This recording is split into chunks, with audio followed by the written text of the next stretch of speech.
আজ আমরা দোকানের মতো নারকেলের বরফি তৈরি করার খুব সহজ রেসিপিটা দেখে নেব। তার জন্য প্রথমেই নারকেল কুড়ে নেব। আর দুধকে ফুটতে বসিয়েছি। 1 লিটার দুধের 3 ভাগ মরে গিয়ে যখন 1 ভাগ থাকবে, তখন পরিমাণ মতো চিনি এবং ছোট এলাচের পাউডার এখানে মিক্স করে নেব। চিনি যখন দুধের সাথে মিশে যাবে তখন নারকেল কোড়াটা দেব এবং 2 থেকে 3 চামচের মতো মিল্ক পাউডার মিশিয়ে দেবো। তাহলে কিন্তু এটা একেবারে দোকানের মিষ্টি বা সন্দেশের মতো খেতে হবে। আমরা 1 চামচ ঘিও দিয়ে দেবো যাতে জিনিসটা দেখতে খুব গ্লেজি হয়। তারপরে মোল্ডটাকে একটু গ্রিস করে নিয়ে আমরা এই বরফির মিশ্রণটা মোল্ডে দিয়ে একটু সেট করে নেব। ঠান্ডা করার পর 2 ঘন্টার জন্য রাখবো। 2 ঘন্টা পর আমি ফ্রিজ থেকে বার করে নিয়ে এসেছি।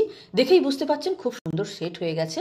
আর এইরকম পেপার দেওয়ার জন্য বাটার পেপার বা যে কোনো হোয়াইট পেপার যদি আপনি মোল্ডে দিয়ে তার উপরে যদি এই মিক্সচারটা দেন, তাহলে কিন্তু মোল্ড থেকে বার করতে খুব সুবিধা হবে। যাই হোক, এরকম সেট হয়ে গেলে নিজের ইচ্ছা মতো সিলভার ওয়ার্ক দিয়ে বা ড্রাই ফ্রুট দিয়ে বা রোজ পেটাল দিয়ে আপনি সাজিয়ে নিতে পারেন। তারপর নিজের ইচ্ছা মতো ছোট বা বড় সাইজে বরফি কেটে নিতে পারেন। তো এইভাবে খুব সহজে, খুব সস্তায় এবং খুব কম সময়ে বরফি বাড়িতে তৈরি করে নেওয়া যায়।